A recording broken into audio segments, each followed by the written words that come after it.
Welcome to Alberta Conservation Association's Harvest Your Own podcast, the resource for everything hunting, navigating through the field, the butcher shop, and the kitchen.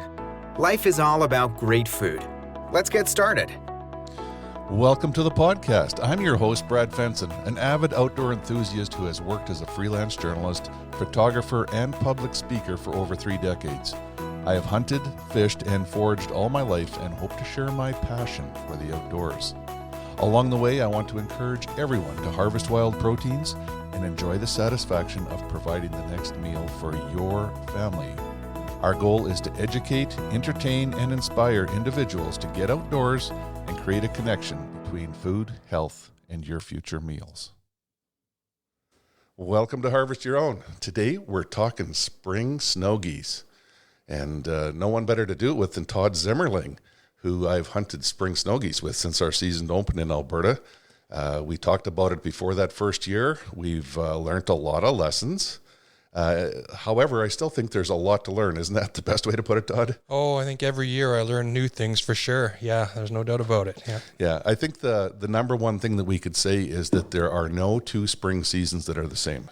Oh, no, absolutely. You're right. If you think about even what last year was like compared to what we have now, and for snow already in December, you know this spring is going to be different than last spring for sure. Yeah, absolutely. You know, it's every year the winter's different, the spring is different, the moon phases are different, so the migrations change yearly. You know, we've had them here. I remember one year we had them before April 1st, which is crazy. Yes, yeah, absolutely, yeah. And then there's other years that don't come till the very last couple of weeks of the season. So exactly. Yeah, it varies all over the place. Yeah, but we've learned a lot of lessons over the years. You know, let's start with where to look for snow geese. I think if you look at Alberta as a whole, our season opens up on March 15th, and I know lots of people that actually hunt them that early part of the season, but it's all right down in southern Alberta, right at the far end. Yeah, I don't know of anybody who gets much in March that isn't living down around Lethbridge, Medicine Hat area for sure. Yeah, that seems to be where they show up. And then sometimes they show up in really good numbers right away at the beginning of the year, and they get stuck there if we still have snow up here for sure. Yeah, and you know, it's important to note too that those first birds that always come back are all adults. There's no juveniles. It's the adults that have been up to the Arctic several times, the breeders, and basically they're marching to try to get up there as soon as possible. You know, it's that instinct to get up there, initiate a nest, raise a brood, and get out of there before things freeze up again. Yeah, they're the ones that know better. They know not to waste time just because there's lots of food. They don't necessarily hang around. If they can keep going north, they head north as quickly as possible for sure. Yeah, and it's interesting. The cold doesn't really slow them down. As long as there's some open water and a place to feed, they're happy. Yeah, that seems to be all it takes. It doesn't take much to get them moving for sure. Yeah, and I also noticed in the spring migration, if we hit a snowstorm or something, they might actually bounce south again 100 kilometers, maybe 2, but they never go too far. No, they're like anybody else going on vacation. They might turn around for a little bit, but they don't want to give up their vacation completely. They're heading north for sure. Yeah, and we had a really strange year. I think it was 2 years ago where we had all those heavy, wet spring snowstorms that, you know, the birds finally got here. We had a big dump of snow and they disappeared again. And I learned a lot. I talked to some biologists and stuff, and a lot of those birds are moving laterally. They'll go from Alberta right over to Saskatchewan looking for a place to continue their journey north. Yeah, when we partnered up with the Canadian Wildlife Service several years ago, and they had put transmitters on snow geese to follow their migration, and so we had that up on our website for a couple of years, and both going south in the fall and then north again, and that's definitely something that I was surprised, both migrations, north and south, the amount of times they would head over to Saskatchewan for a week or 2, and then they'd be back over in Alberta again, and not necessarily have gone north or south anywhere, just east and west. So It was quite interesting. Looking for that break in the snow line or that ticket to get up north quickly. Yeah, basically, yeah. Yeah. So interesting birds. The early season, obviously they're here when our season starts, not in great numbers, not throughout Alberta, certainly not in central Alberta, but in the south, adult birds. We'll talk about decoy setups and stuff, but when you're faced with all adult birds that have been hunted for basically 9 months, like from the end of August in the Arctic, through the spring seasons when they get here in March, they're a little bit wary. They're very wary, and basically they don't give you a chance to make many mistakes. You got to be doing it right, or you could just be spending a nice day laying in a field watching them fly over for sure. Yeah, and you know that's part of spring snow goose hunting. Sometimes it works, sometimes it doesn't. Even when you have the very best setup, and you think you've got them pinned down. You go out and they've left. They migrated the night before, or most of them left, or they just all of a sudden they changed their minds.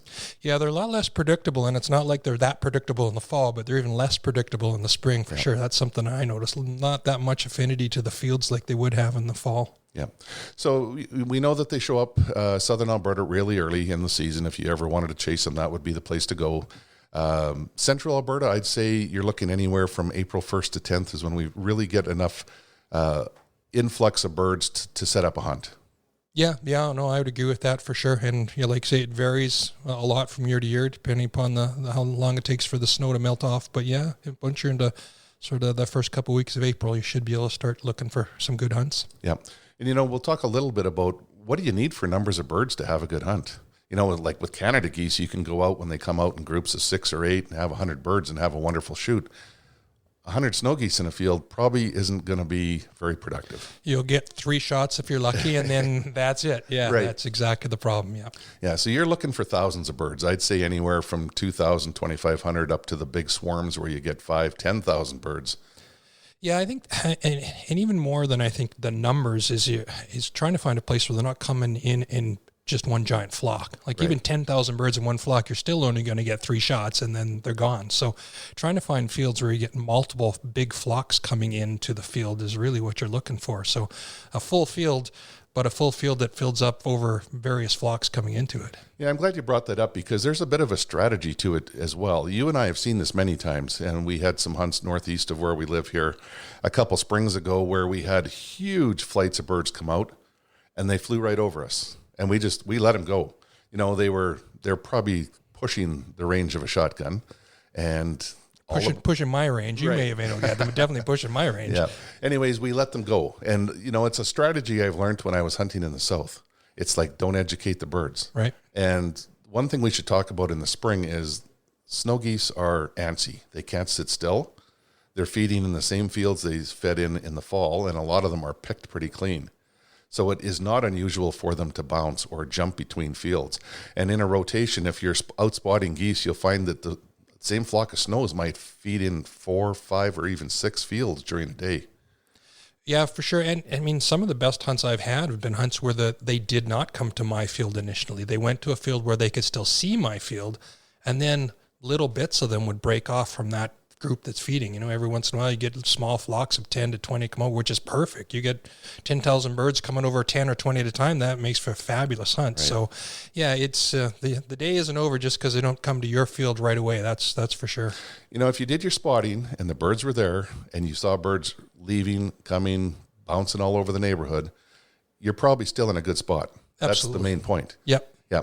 And, during our COVID years, one of the best spring snow geese hunts we ever had, that's exactly what happened. There was a swarm of geese in the neighborhood, and we were set up on a real windy day, and they would come in singles, doubles, tens. Maybe the biggest flock we had was 20, but it worked extremely well. Yeah, nonstop action for sure. Yeah.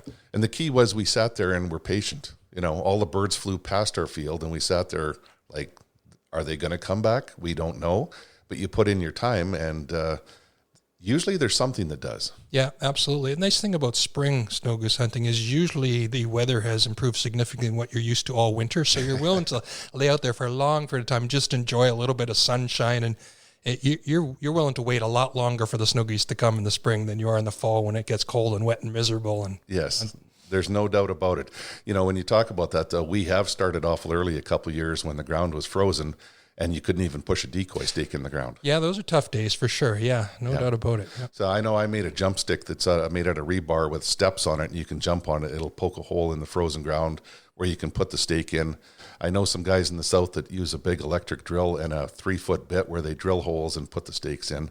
A lot of the full bodies have stands, but it is something to consider. If you're out spotting and you find a hunt and you're like, yeah, we're going to get after these things in the morning, I suggest you go out before you leave and try to push something in the ground just so you know what you're going to face in the morning. Yeah, oh, absolutely. And it's not good enough just to step on the ground and see, the first inch is soft. Now, that's great, but it's when you get the inch number 2 that's frozen solid. That kind of ruins your hunt pretty quick. We've had days when we put our decoys in, and they definitely had a bit of a lean to them because they didn't have much soil in the stake or around the stake. Yeah, absolutely. And if the wind picks up, they started to blow around or blow out. Yeah, I've had a hunt when that has happened, when I lost 3/4 of my decoys blowing across the field when the wind came up. So yes. Yeah, but we've learned a couple things too. You know, that COVID year again, we had that great shoot, but the wind picked up to something fierce, and we scurried around, grabbed all of our decoys, and basically changed the angle of them to the ground. So we set them at a steep angle backwards so that the wind couldn't catch the decoy as well as if it was straight up. And we basically managed to shoot in like 35-kilometer-an-hour winds where they would have been ripping flags and making too much noise. Yeah, I don't think that's something most people really think about when they buy those sock decoys. And they're great decoys, and everybody should be using them for sure. But how much movement is too much movement is something I don't think the average person thinks about. You need movement in a snow goose set. There's no doubt about it. But yeah, when it's blown at 35K and they're snapping and actually making noise, that's way too much movement. And the bending them down, or sort of leaning them down so they didn't catch as much, that seemed to do it. Basically, our rule was make sure the butt of the decoy was touching the ground so that it didn't wave around as much, and it seemed to work. Yeah, and it is important. You know, you talked about the noise. And if you go by a flagpole on a noisy day, or on a windy day, not a noisy day, it makes a tremendous amount of noise. And the decoys do the same. And if the birds are coming in and they're going to be within shotgun range, they hear that, and it will spook them off. Absolutely, yeah. So pay attention, stake them, or even just lay them flat on the ground if you have to. You don't want to do that if the wind gets too high, or you'll be doing the Todd runaround, picking them up from across the field. Yeah, absolutely. This podcast is produced for Harvest Your Own, a program dedicated to those who want to reconnect with food and health through their experiences outdoors. HarvestYourOwn.ca is a resource for individuals to learn more about hunting and the outdoors. There's information to get you started and ensure that your compass stays pointed in the right direction to be successful. Where's your next meal coming from? Your wife, Linda, she tends to get cold easy. Yes, she does. Yes. Early season is a challenge because you're sitting on a giant ice cube. Yep. How do we set up for snow geese in the spring and be successful and stay warm? Well, the number one thing she does is bring lots and lots and lots and lots of extra clothing to sit on. She doesn't necessarily have to wear it, but basically an insulation underneath you is the big thing. And I think that's, there's two big things. It's the cold, but also usually it's wet. The things are starting to thaw. And you get out there in the morning, it might not be wet, but within a couple hours, it warms up enough that top layer of frost comes out and you start getting wet. So those, I think, are two big things to remember.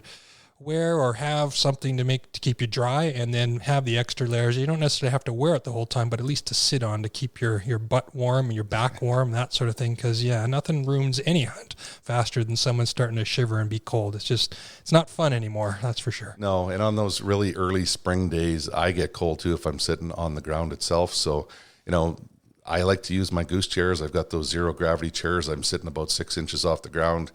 It's spring loaded, so it's nice and comfortable for your back, easy to sit up, but it does make a huge difference if you get off the ground. So, we can look at chairs. I know you made some. I made some, but and I made them out of just pieces of plywood and sort of put them on a slope, and it works fine. But there's a lot of really good product out there for goose hunting chairs, and I'm moving towards the goose hunting chairs. They're lighter, they're easier to set up, and in a lot of cases, they have a lot more insulation under your back and your butt than what I put. But it's simple. If people want to save money, there's no doubt about it. You can make something sloped to sit on and put some type of a foam for a seat, and you're good to go, basically. Yeah, I know we've used the stadium seats before because they're padded and work well. They've got a backrest. We one year used my turkey chairs that are low profile and have a bit of a slope to lean back, and they work great. Alps has the Snow Goose chairs, which are the zero gravity ones, and if you got a bad back, I think you cannot beat that in terms of being out in the field long long term. Yeah, absolutely. Yeah, And the one thing I found is the older you get, the more those chairs are important. Yeah, and it's interesting. Final Approach is in Canada now. You can go to finalapproach.ca. They have a new Snow Goose chair, but it's got the assist to sit up. You hit the lever, and it's spring-loaded to actually help you sit up. So, Right. Again, if you've got a bad back or you have mobility issues, it doesn't mean you have to miss out on any type of waterfowl hunting. Yeah, I mean, those chairs are great. Like you say, the assist really helps. If Linda was talking here right now, she'd say really what everybody needs is more yoga. She's found that since she's started her yoga, she can get up and she's shooting a lot better. I mean, 5 years ago, she really didn't like doing the lay down blinds or any type of sitting on the ground, and she's no problem doing it now. So she's a strong yoga believer. So Yeah, I think there's a Snow Goose yoga class in there somewhere. there probably is, yeah. The other thing to consider is stand-up blinds are really tough in the spring. There's not a lot of cover. All the natural trees have no leaves. The grass has been knocked down and flattened by the snow. So you put up a stand-up blind, it really sticks out. And you're dealing with geese that have been hunted for 9 months. It's hard. Yeah, I think in the fall, I got no problem using stand-ups just about anywhere, even a flat field with nothing on it seems no fine. But in the spring, you really have to be selective where the stand-ups are going to work for you. And like you say, there's not much cover on the willows that you want to use to cover it, so you just have a lot of dead branches. But they can be successful, but yeah, you got to be really selective where we're going to use the stand-ups in the spring for sure. So the chairs work great because we just dress in white and become decoys ourselves. Much simpler, faster to set up, easy to take down. Yeah, I definitely prefer doing it that way for sure. Yeah, me too. And I've turned most of my stellar whites into juvies, which is that dull gray color, because you get muddy and dirty, and no matter how much you wash them, they never get clean. But they just seem to work better. Yeah, oh yeah, absolutely. I think I think it's less conspicuous when you're not bright white, especially in the spring. Yeah, and it's another thing to consider is some of the scientists and specialists say that most waterfowl can see ultraviolet. So be careful what you wash your waterfowl clothes in, because you could glow like a light bulb. Yeah, I always wonder that. I'd like to actually put all of my camo underneath some type of light to see what are the birds seeing, or for big game, what are they seeing? I wonder how often we are buying our camouflage based on what we think looks great, and in fact we're doing a very bad job of hiding from the animals we're trying to hunt with it. Yeah. Exactly. For those that like layout blinds, it's a great option for the spring too. You can stay in your regular camo. Some of the layouts or coffin blinds have floors in them, which will protect you from the mud, the wet, the cold, all the rest of it, or zero gravity chairs. But you got to make sure you really blend them in well. Stuff them with straw. I know a couple guys that really chase snows a lot in the spring, and they'll stuff their blinds in the fall, and they put them out on top of the shed or in their driveway in February and March, so the sun starts to bleach the straw, because the fields don't look the same in the spring. Yeah, that's what I was going to say is, it's tough. It's tough for the layouts to make them blend in very well in the spring. And not only the straw has changed in color, but it's much more flattened down than what it was in the fall, obviously. Right? So doing it in the fall and then leaving them out, that's a great idea. You should blend it a lot better. Yeah, you got to bleach it out a little bit to make it work. I know I've tried it, and where I could pick up some straw in the field that was bleached, but you could never get enough to fill your blind. I also one time took a roll of paper towels, and I just ripped them up and covered the blind where the straw wasn't covering. Oh, okay. And it seemed to work well. It was just more decoys, even though there's no snow in the field, but it did blend the blind in very well. Yeah. One of our problems up here in Canada, I don't know what it's like in the States, but up here in Canada is our farmers have become way too efficient in their fields. So they just don't leave the straw around anymore. Everything is off the fields nowadays. So. Yeah. So we've talked a bit about the migration. The birds come early. Central Alberta, they get here, at least by the middle of April. I'd say our most consistent time is always the last 2 weeks, April. For sure. Yeah, absolutely. If you've never hunted them and you wanted to plan a trip, that's the best time to go out. The other thing to keep in mind is those adults are the first to get here. The juvies, it's like any teenager. They don't want to get out of bed. They're lethargic. They don't want to listen to anyone. They're the last ones. They're in no rush to get up north. They probably don't even really want to go back north, but something's telling them to get there. Yep. So last year, I know one of the best hunts we had was in May, and we shot 56 birds on our final snow goose hunt of the spring, and every single one of them was a juvie. Yeah. When you find the flocks that are mostly juvies, then you've struck gold. There's no doubt about it, because they're less educated for sure, and like you say, they're more interested in eating food than looking for danger, and it just seems to, it goes a lot better. There's no doubt about it. Yeah. And, spring snow geese, a lot of people overthink it. You can't take a dog. It's too much movement. You can't do this. You can't do that. But the last 4 or 5 years with the Zimmerlings, the Fensons have come along with the twin terrors, Addie and Maya, and they're in the field. I don't think the movement hurts us. No, I would have said the same thing. I know a dog's going to be a problem, kids running around be a problem, but yeah, you're right. I think as long as you sort of got that white, gray, black moving around, and it's low to the ground, and the kids are low, the dog is low, yeah, it doesn't seem to make a huge difference. That's for sure. Yeah. Yeah, we have whites for the girls. I have hoodies for them that come down almost to their ankles. Yep. So it's almost like a snow goose dress. Yeah, exactly. But they love it, and they're out retrieving birds, and if they can't sit still, they look like a bird that's bouncing around on the ground feeding. Even last year, I had that extra large T-shirt that I bought at the store, which costs very little. We had it on your dog. Yeah. We had the dog covered, and it would run through the decoys. And people spend a lot of money on flyers and moving decoys and clones and all these other things, but you can create movement by bringing the right people and the right animals. Yeah. Oh, absolutely. Yeah. And we've shot dozens and dozens of birds while the dog was moving through the decoys to pick up other birds. So I actually think it helps finish birds if you have a little bit of that movement instead of everything being stagnant. Yeah. Yeah, absolutely. We just have to teach a dog not to go after the ones that haven't been shot. That's been the biggest issue. Yeah. Yeah. So, timing's good. We can hunt them from March 15th. Most of the time, our birds are gone by mid-May. Yeah, they seem to be, yes. So last year was a later year again. We hunted right to the middle of May. By then, it's getting a little more challenging to get access because most farmers have their crops planted. They've been in the fields.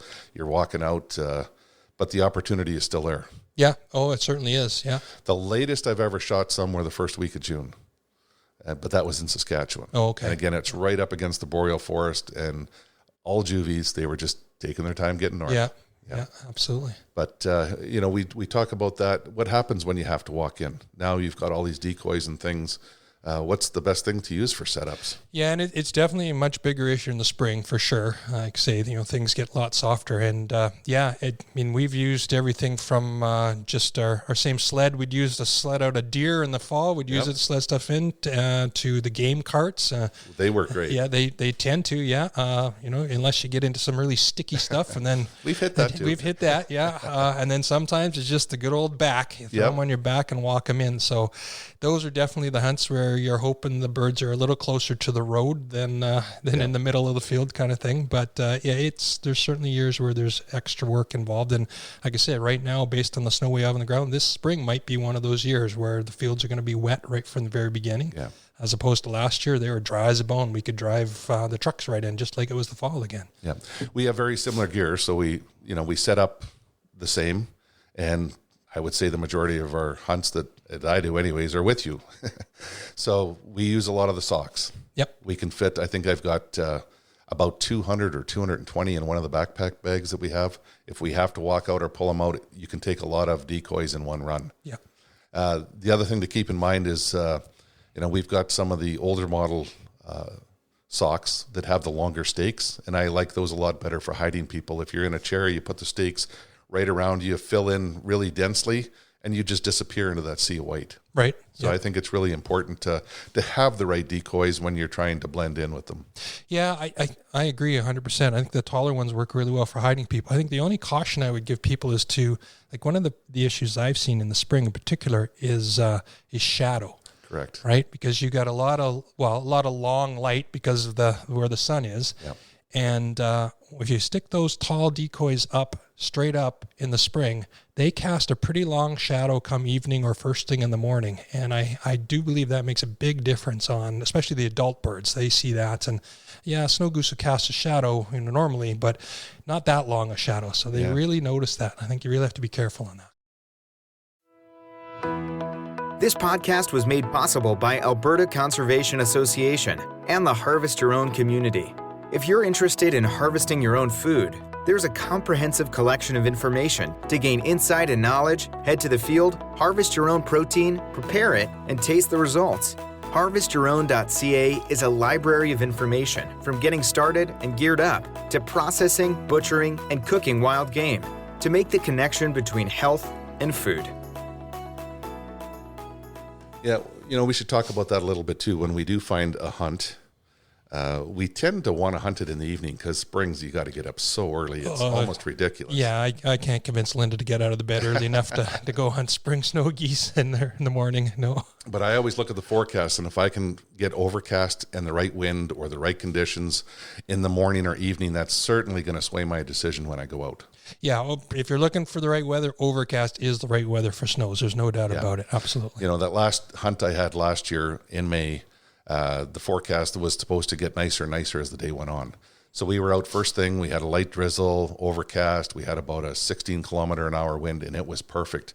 Not the most comfortable, and I think we were up at 2:30 in the morning to get out there, but it was worth it. When we were done, we're like, yeah, I can see the benefit sometimes why we need to do this in the morning. Right, yeah. So it's always a big consideration too, but if you're not an early riser, the evenings are much more, what's the right word?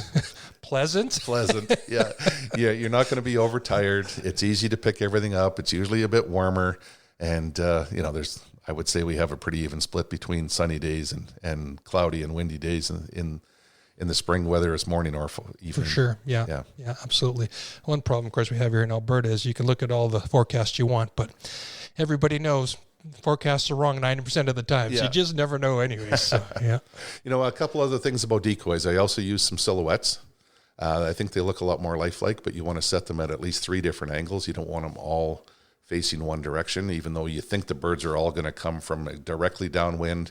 They're coming by you from the side. There's different shadows and things. So set them so that it looks like a flock on the ground no matter what direction the birds are coming from. But I think a really big thing that we need to discuss is maybe hunting those adult birds. And some of the outfitters have really keyed into it, and they use nothing but full bodies. So they use the best looking decoys they have, and they don't need large numbers. A lot of them are running 50 to 100 decoys, but they're trying to set up using some of the sheet water or field water that's there in the spring. So, there's different theories. I've been to the Arctic and seen where the snow geese are on the shores of Hudson Bay and by Cambridge Bay, and they always seem to navigate to that small water, that small, shallow water, and I think it's reminiscent of the Arctic. Maybe they just prefer it and there's better food there, but setting up some of those decoys in the water going up into the field seems to be a real natural draw for them. Yeah, well, certainly if you take a look at them driving around, they seem to really like those kinds of places in the spring in particular, yeah. If there's sheet water, then if you could set up around, it's great. The one drawback, well, especially if we're talking the evening hunts, is if there's sheet water in your field, chances are the birds might be in your field when you show up there. So that's one of the downsides if you want to hunt the evening. But yeah, if you can get some type of setup around water, it always seems to help with snow geese in the spring for sure. Yeah, so if you're targeting mostly adults, and you can figure that out by taking binos or a spotting scope when you're looking, look for those solid white birds versus the gray ones. You might want to try a smaller set with full body decoys and incorporate some water. I know when we use our socks, even with the bigger spreads, if there's water there, I always say, let's get it around the water, put some decoys in there, because a lot of times they'll come land in the water, walk out. And I think it just makes it look really natural for when you're attracting those birds. Yeah, absolutely. Yeah, so calls. They're very social. Snow geese do not fly around in singles or doubles very often unless they're going between flocks that are actively feeding. So a huge flock of birds on the ground that is silent it's a warning sign. Absolutely. Yeah. Whenever I'm talking to anybody about snow goose hunting, I say there's 3 S's. It's your shadows, your shaking of the decoys, and the sound. Right. If you don't have sound, then you might get a few, but the big flocks are going to pass you right by for sure. Yeah. Quiet is danger as far as they're concerned. Yeah. So I remember the very first good snow goose hunt, and I'll say good because we shot dozens and dozens of birds. We didn't have an e-collar, but the fellow that I was hunting with had a shoebox full of old goose calls, and he walked down. There was 8 of us, and he passed the box to each one of us, and some of the guys said, "Oh no, I don't know how to call." He says, "I don't care if you know how to call. Take that and blow it, because we need to make as much noise as possible." And it worked. Some of them sounded like a gazoo, some of them sounded like a Canada goose, some of them squeaked, squawked, but that's what snow geese sound like. Yeah, and just having that chorus of noise made all the difference in the world. And I think that's where I really tuned into snow geese to begin with, is when we started to make noises. I'm not saying it's the right noise. It's noise. I think any noise is the right noise. Well, and that's the thing, right? If you go and just sit for a little bit and listen to a flock on the ground, what the right noise is, you hear 100 different types of noises coming out of them. So noise is certainly what they're looking for. There's no doubt about it. Yeah. You know, and a lot of us have gone to e-collars, which do work well, but my instinct is most people use them at too high a volume. And you'll see birds coming in to set, and all of a sudden they get over the decoys and flare up, and it's everyone thinks, oh, my decoys didn't look right. They didn't like the way we looked. But I think sometimes the noise is just so loud that it's off-putting. Yeah, I like to try and put my, I run an e-collar, and I have some fairly long cords that I can attach 4 different speakers to. So I like to actually push them out wide of where the hole is, right? So that I can get good noise sort of out into the distance. In the periphery. As they come over and start to come down, they've sort of passed the main loud noise when they get to the hole, for exactly that reason. Yeah. And I think it does make a big difference. And, you don't have to go out and spend a ton of money on an e-collar. With the Bluetooth sound boxes they have nowadays, there's Bose systems and all these. Most of them are under $100. You can download a Snow Goose app on your smartphone, Bluetooth connected to a speaker, and have that in the field. So really, you don't need to spend a ton of money. You probably have a speaker at home. You just need to spend $5 to $10 on an app, or record some Snow Goose sounds. Yeah. I mean, the biggest issue you have is making sure you have a replay, so it just keeps replaying, and you don't start your music playing at right after your Snow Goose ends. Yeah. So it's relatively easy to get that going now, and I would say everybody should be running some type of electronic call when it comes to Snow Geese. I mean, it's all the difference in the world. It does, and it keeps your hands free. Yeah, absolutely. Sure. Yeah, so, decoys, sound, having some movement helps. I know I have Snow Goose flags. I have 4 of them, so I can pass them out down the line, and we can make a bunch of flapping. I do have 6 flyer decoys I put up at the very top end of the spread, just trying to draw birds look like others are landing there. You put it all together, and it usually works. Well, I don't know, but usually I go 7 out of 10 times it works. 3 out of 10, you wonder what you did wrong. Well, works is how we define that. Getting the Snow Geese to come and have a look. Yeah, you usually get that at least 9 out of 10 times. Yeah. It's the getting them to come in and land and finish for you. That's where the issue always is. And they're always, you get those days where everything just works exactly as you wanted, and then you get those days where they're coming, but they're a little to the left or they're a little to the right. I don't understand why. Yeah. Or those days where they're coming, they're flying around us for 10 minutes, and then they're leaving. What is wrong with this set that we can get them right here, and we can't figure out what we need to change, finish. So they can be frustrating some days, no doubt about it. That's waterfowl in general. I think that happens to us no matter what we're pursuing. But I think an important message for Snow Goose hunters is, like last spring, my last hunt, we shot 56 birds. And when we were done, we said, wow, that was a completely awesome hunt. Our limit would have been 150 birds. We were far from it. But that is not what we based the quality of our hunt on. We talked about it afterwards. If we were hunting Canada geese, we would have more than double our limit of birds that we would be allowed. If we're shooting ducks and geese, we would have more than what our limit would be. Don't set your quality experience sights on numbers. If you go out and shoot 10 snow geese, it's still a wonderful time in the field, and they're great eating in spring. Oh, absolutely. Yeah, I don't think the limit should be what you're shooting for. I mean, to me, it's part of the challenge I find with snow geese, can you outsmart them? Right? This is a bird. If it was birds that just showing up in flocks of 5 or 6, fairly easy to do that. But you're talking about hundreds to thousands in flock. Can you outsmart that many eyeballs? Can you get them to land right how you want them? Finish in the hole beautifully, that sort of thing. And anybody who's a waterfowl hunter knows there's nothing more beautiful than a flock just finishing exactly as you were hoping they would. The satisfaction. Yeah, exactly, right? I tricked them, I beat them, I outsmarted them kind of thing. To me, that's what makes a great hunt. And, maybe we'll only get 20 or 30 of them, that's fine. But they all finished exactly how we wanted. And, that's what I look for. The days you get 50, 60, 100, that's great. But the days where they're finishing exactly how you want, because you can get 60 by taking long shots overhead all day long some days. And, you get lots of birds, but they didn't really do what you wanted them to do. You had to adjust to try and get your birds, right? Exactly. So, We talk about quality of birds too. When the birds come through in the fall, they're very good to eat, but they come out of the Arctic very lean. They're hitting the fields here, and that's when they fatten up. When they come back in the spring, they've been in the deep south, often feeding in the flooded rice fields and corn and soybeans and stuff like that. They are fat. Yeah, you would think they got to be flying slower because they certainly look like they've put on a lot of pounds. There's no doubt about it. Yeah. So in terms of quality eats, the spring snow geese are in prime condition, and we've proven that at waterfowl warm-up. Snow geese are wonderful birds to eat. You can do so much with them.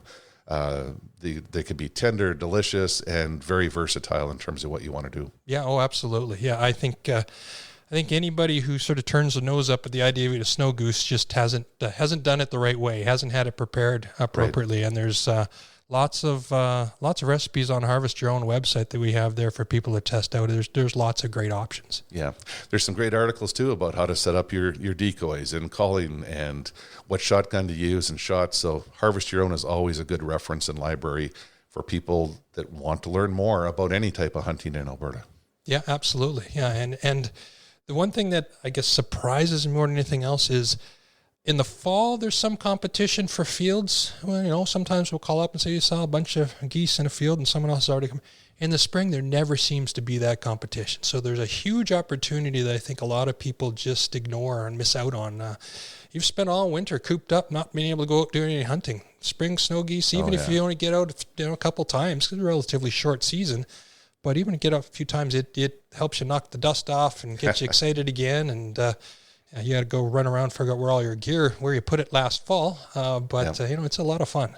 I dread the thought of our populations ever getting back under control and down to the numbers they want, because it might mean the end of the spring seasons. So my advice is, while we have these wonderful opportunities, take advantage of them. Absolutely. Yeah, it's if you ever thought about the glory days of waterfowl hunting, I would argue we are in those glory days right now. It's not the good old days, it's right now. Yeah, absolutely. Any other advice? I think we've covered spring snows very thoroughly. I think the only advice I have, based on a lesson learned, is check your decoy trailer in the fall twice before you show up in the spring and find out you left a goose in the back of the trailer. Yeah. That was a lesson well learned I had a couple years ago there. So that's, but other than that, no. I mean, it's, it gives you, like I say, it gives you a chance to get your gear all set up and decide what you want for Father's Day, so you're ready for the fall. Exactly. Yeah. It makes it an easy choice. Exactly, yeah. Good. Well, I hope people that have aspired to get out and try spring snow geese, this encourages them to get out and do that. It's not disappointing. You see lots of things, It's not the days where you kill multiple birds, but it's the experience. How many times have we had specks almost land on us? Well, I'd say that is the only frustrating part about it, is the specks seem to come in better in the spring than you ever get them in the fall. Yeah. And it's just, but again, it's just amazing to see those flocks come in and land right in your set or fly 10 feet off the ground over top you. It's just amazing to see that. And anybody who's into waterfowl hunting is into watching waterfowl as well. So at the very least, you're going to see the pintails as well some years when it's dry down south. All kinds of male pintails flying around. Yep. So it's just a great time of year to be out there. It is. Good. Well, I know we're going to have plans in the spring. Absolutely. We'll see you in the field. The girls are ready to go. They might need bigger whites this year. They seem to be growing fast. Yeah. It must be all the snow geese we're eating. Exactly. All right. Thanks for joining us today, sharing your expertise on snow geese. All right. Well, thank you for having me. We hope to inspire people to reconnect with nature and appreciate where your food comes from by harvesting your own. For more information on getting started or to learn specifics about the Field to Fork experience, visit harvestyourown.ca and follow on Facebook and Instagram. Check back often for new material, recipes, and videos that are posted regularly. Please subscribe to Harvest Your Own podcast and take the time to rate and review the show to help us build a dedicated core of passionate hunters as our regular audience. Until next time, embrace the outdoors and all it has to offer. Thanks for joining us.